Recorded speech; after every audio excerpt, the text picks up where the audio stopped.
और बड़ी खबर आपको बता दें, कोटपुतली में 3 वर्ष की बालिका के बोरवेल में गिरने का यह पूरा मामला है। कांग्रेस की महिला नेता लिली यादव मिनी सचिवालय पहुंची और आपको बता दें कि जो है तस्वीरें भी आपको दिखाएंगे। ये बड़ी जानकारी। 24 घंटे अन्न जल त्याग कर खुले बोरवेल बंद कराने की मांग पर धरने पर बैठी हैं, जिससे खुले बोरवेल बंद हो और ऐसे हादसे में जो है रोक लग सके, जिससे कोई दूसरी चेतना बोरवेल का शिकार न बने। राजस्थान में लगातार बोरवेल में बच्चों के गिरने के लगातार हादसे भी हो रहे हैं। कोटपुतली में 3 साल की चेतना पिछले 9 दिन से बोरवेल में गिरी हुई है और 9 दिन से निकाला नहीं गया है। चेतना को बोरवेल से राजस्थान में सैकड़ों की संख्या में बोरवेल खुले।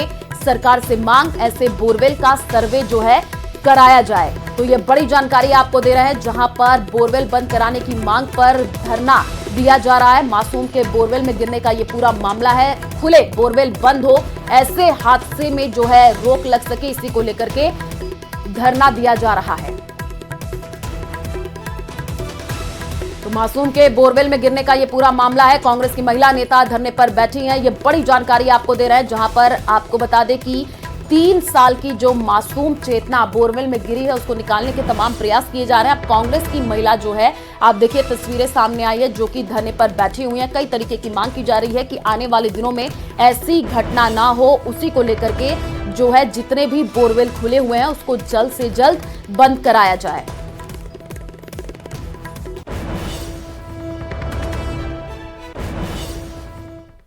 कोटपुतली से बड़ी खबर सामने आ रही है। राजस्थान का सबसे लंबा बोरवेल रेस्क्यू जारी है। 205 घंटे से रेस्क्यू टीम ऑपरेशन में जुटी हुई है और 8 दिन बाद भी प्रशासन को सफलता नहीं मिली है। टनल बनाने के बाद बच्ची तक जो है टीम नहीं पहुंची है। चेतना को लेकर के असमंजस में प्रशासन की टीम है। 8 दिन पहले खेलते वक्त बोरवेल में ये मासूम गिरी थी। प्लान ए, प्लान बी दोनों के तहत अब तक सफलता नहीं लगी है। ये बड़ी जानकारी आपको कोटपुतली से दे रहे हैं। तस्वीरें भी आपको दिखा रहे हैं। रेस्क्यू ऑपरेशन तेज कर दिया गया है। चेतना को लेकर के अभी भी असमंजस में प्रशासन की टीम है और 8 दिन पहले खेलते वक्त बोरवेल में ये मासूम बच्ची जो है वो गिरी थी। निकालने के तमाम प्रयास किए जा रहे हैं। प्लान ए, प्लान बी दोनों के तहत अब तक सफलता नहीं लगी है। की जो टीम है उनको हमने क्रॉस चेक करने के लिए 3 टीमें अलग अलग जगह से बुलाई थी कि हमें विश्वास रहे कि हम जो डायरेक्शन में काम कर रहे हैं वो सही है। इसलिए हमने अलग अलग माइनिंग एक्सपर्ट को भीलवाड़ा से, अजमेर से, कॉपर माइंस से, जगह जगह जियो नेटवर्क वालों को बुलाया था। अलग अलग एक्सपर्ट टीमों को बुलाकर हमने ये वेरीफाई किया था कि हम जो काम कर रहे हैं वो सही दिशा में कर रहे हैं। हमारी जो टीम लगी हुई है, तो जो इंजीनियर्स, माइनिंग एक्सपर्ट, उन्हीं की मार्गदर्शन में काम हो रहा है।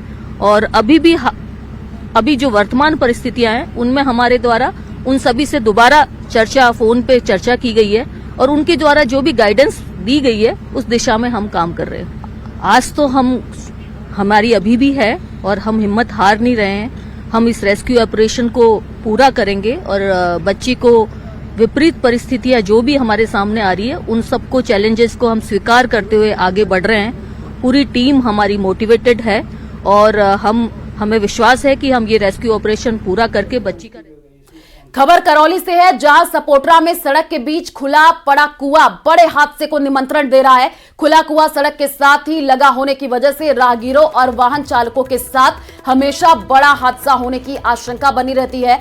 मामले को लेकर ग्रामीणों ने प्रशासन पर कुआं ढकने के लिए कोई भी प्रयास नहीं करने के आरोप लगाए हैं। तस्वीर देखिए, बीच सड़क में आप देखिए कैसे ये मौत का कुआं है। प्रशासन पर कई तरीके के गंभीर आरोप जो है लगाए जा रहे हैं। करौली के सपोटरा से ये जानकारी, कुआं ढकने के लिए कोई प्रयास नहीं किया जा रहा है, ग्रामीणों का ये कहना है। और अंधेरे में बड़ा हादसा होने का खतरा लगातार बना हुआ है। तस्वीर आप देखिए करौली के सपोटरा की है। बीच सड़क में ये मौत का कुआं है। अब ग्रामीण कई तरीके के आरोप लगा रहे हैं कि इस कुएं को ढका नहीं जा रहा है। आने वाले दिनों में बड़ा हादसा हो सकता है। खबर झुंझुनू से है, जहां सूरजगढ़ में 4 महीने पहले हुए अमित हत्याकांड का पर्दाफाश हुआ है और हत्या की साजिश रचने वाला अशोक पहलवान उर्फ भिंडा को पुलिस ने गिरफ्तार किया है। आरोपी चिड़ावा में पेड़ा व्यवसायी की दुकान पर फायरिंग कर 1 करोड़ की रंगदारी मांगने का भी सूत्रधार बताया जा रहा है और इस मामले में पुलिस अब तक 5 लोगों को गिरफ्तार कर चुकी है। झुंझुनू से बड़ी जानकारी, अमित हत्याकांड का पर्दाफाश हुआ है। आपको बता दें कि हत्या की साजिश रचने वाला भिंडा गिरफ्तार कर लिया गया है।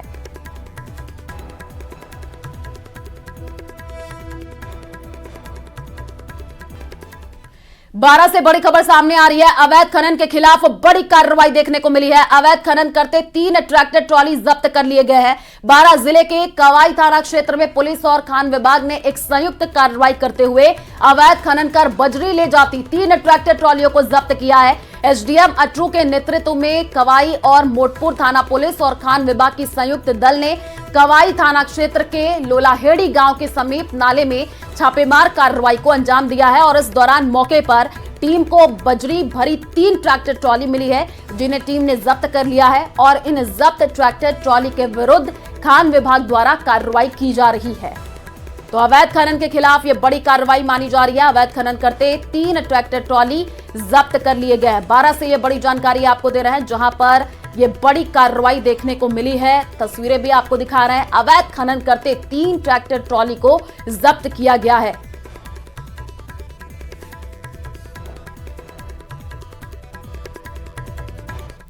प्रदेश का सबसे बड़ा एसएमएस अस्पताल साल दर साल नए रिकॉर्ड कायम कर रहा है। साल 2024 में एसएमएस की ओपीडी में 32 लाख मरीजों ने इलाज लिया, जबकि 1.5 लाख से ज्यादा मरीजों ने इंडोर इलाज कराया है। इस दौरान अलग अलग तरह की लाखों जांचें की गई है। एसएमएस मेडिकल कॉलेज के प्रिंसिपल डॉक्टर दीपक माहेश्वरी ने बताया कि प्रदेश ही नहीं बल्कि उत्तर भारत के कई राज्यों के मरीज इलाज के लिए पहुंचते हैं। उन्होंने बताया कि मरीजों की संतुष्टि एसएमएस का मुख्य ध्येय है, इसलिए मरीजों का फीडबैक भी लिया जाता है। आने वाले दिनों में मरीजों की मुश्किलें कम करने पर और भी ज्यादा फोकस किया जाएगा।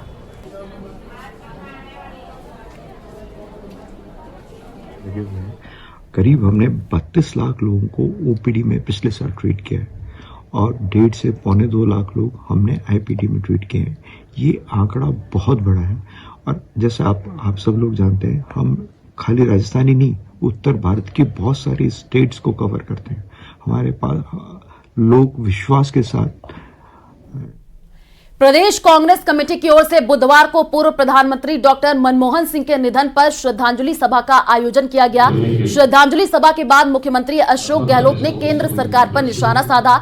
उन्होंने कहा कि डॉक्टर मनमोहन सिंह जैसे व्यक्तित्व को केंद्र सरकार ने वो सम्मान नहीं दिया जिसके वो हकदार थे। अशोक गहलोत ने कहा कि जब राजस्थान के पूर्व मुख्यमंत्री और भारत के उपराष्ट्रपति रहे भैरव सिंह शेखावत का निधन हुआ था, तब कांग्रेस सरकार ने उनकी अंतिम यात्रा और संस्कार की बेहतरीन व्यवस्था की थी। अशोक गहलोत ने भजनलाल सरकार को भी आड़े हाथों लिया। वहीं पीसीसी चीफ गोविंद सिंह डोटासरा ने कहा कि मनमोहन सिंह जब पीएम रहे तो हम आगे तरक्की करते रहे। देश को मंदी से उबारना कई महत्वपूर्ण अधिकार दिए गए, जबकि पीएम नरेंद्र मोदी के आने के बाद देश को नोटबंदी मिली, जीएसटी मिला। डॉक्टर मनमोहन सिंह जी को श्रद्धांजलि अर्पित करने के लिए दुनिया के मुल्कों के अंदर वो गांधीवादी विचारों से उत्प्रोत थे। सादगी उनके दिलो दिमाग में थी, सादगी रहे जिंदगी जी और आर्थिक स्थिति मजबूत करी देश की। उदारीकरण जो किया है ये वित्त मंत्री, उसने पूरे मुल्क की आर्थिक सोच को बदल दिया। जिस प्रकार से उदारीकरण के बाद में जो कुछ दिख रहा है आपको, ये रोड का हाईवे। चित्तौड़गढ़ कृष्णधाम श्री सांवलिया जी मंदिर में नए साल से पहले लाखों श्रद्धालुओं का हुजूम जो है वो उमड़ा है। नए साल की शुरुआत हर कोई अपने इष्ट देव के दर्शन करके करना चाहता है। ऐसे में जन जन की आस्था का केंद्र श्री सांवलिया जी मंदिर में 1 जनवरी के दिन कुछ वर्षों से श्रद्धालुओं की भीड़ बढ़ने लगी है। बीते साल की ही बात करें तो करीब 6 से 8 लाख लोगों ने एक ही दिन में भगवान के दर्शन किए थे। ऐसे में इस बार श्रद्धालुओं की संख्या और बढ़ने की संभावना जताई जा रही है।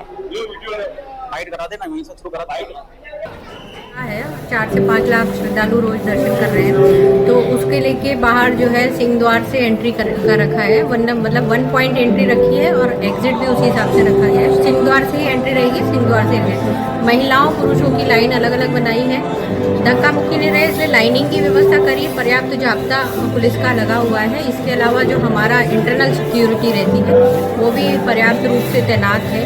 तो किसी भी प्रकार की भगदड़ ना बचे। इसके अलावा जैसे एम्बुलेंस की व्यवस्था, मेडिकल फैसिलिटी, पेयजल की व्यवस्था, रात को जो है जलाऊ लकड़ियों की व्यवस्था, अलाव वगैरह के लिए, तो पूरी इस तरह से इंतजाम किए कि सर्दी भी काफ़ी पड़ रही तो उसको भी ध्यान में रखते हुए, और क्योंकि काफ़ी लोग आ रहे हैं, इवन 14 से, मतलब जो सोमवती अमावस्या से एक दिन पहले से काफ़ी भीड़ चल रही है, रेगुलर दर्शनार्थी दर्शन कर रहे हैं। बाकी जो है सावरिया सेठ की कृपा है, दर्शन सभी लोग अच्छे से कर पा रहे हैं, और ऐसी उम्मीद है कि सभी अच्छे से मतलब किसी को किसी प्रकार की प्रॉब्लम नहीं आए और वो आराम से दर्शन, व्यवस्थित रूप से दर्शन करके आगे प्रसन्न मन से वापस निकले, ऐसी हमारी। नए साल के मौके पर खाटू श्याम जी में आस्था का सैलाब उमड़ रहा है। देश के कोने कोने से लाखों की संख्या में श्रद्धालु खाटू श्याम जी पहुंच रहे हैं। अगले 3 दिन खाटू में श्रद्धालुओं की भारी भीड़ रहेगी। ज्यादातर भक्ति बाबा श्याम के दरबार में धोख लगाकर नव वर्ष की शुरुआत करना चाहते हैं। यही वजह है कि अगले 3 दिन तक भारी भीड़ खाटू में रहने वाली है। श्रद्धालुओं की बढ़ती संख्या को देखते हुए प्रशासन ने मंदिर में विप दर्शन पूरी तरह से बंद कर दिया है। मंदिर में 14 लाइन में दर्शन हो रहे हैं। मंदिर कमेटी ने इसको लेकर निर्देश भी जारी कर दिए हैं। कमेटी ने श्रद्धालुओं से अपील भी की है कि व्यवस्थाएं बनाए रखने में सहयोग करें। खाटू में बढ़ती भीड़ को देखते हुए प्रशासन अलर्ट मोड पर है। खाटू श्याम जी में 1000 से ज्यादा पुलिसकर्मी तैनात किए गए हैं। बाबा के भक्ति देश के कोने कोने से यहाँ जो है लोग पहुंच रहे हैं। कई भक्त कड़ाके की ठंड में भी पदयात्रा करके जो है खाटू श्याम पहुंच रहे हैं। खाटू हम लोग करीबन काफ़ी टाइम से आ रहे हैं समय। मैं तो करीबन साल में 2 बार आता हूँ। खाटू में आने के बाद में बहुत आनंद आता है। बाबा के पास जब हम पहुँचते हैं, जो इतना चलने के बाद में वो सब चीज़ भूल जाते हैं। बाबा से इतना आनंद आता है कि हम बाबा को जो भी हमारी मनोकामना है वो बाबा अपने आप सुन लेता है। हम लोग हमारे मन के भाव जो है बाबा सुन लेता है, और ऐसा लगता है हमको खाटू छोड़ के हमने जाना ही नहीं। यहीं 4 से 5 दिन कितना दिन भी यहाँ रहो, हमारा मन बहुत अच्छा लगता है, बहुत आनंद आता है। तो चलिए फिलहाल इस बुलेटिन में इतना ही। बाकी खबरों के लिए आप देखते रहिए न्यूज़ 18 राजस्थान। नमस्कार।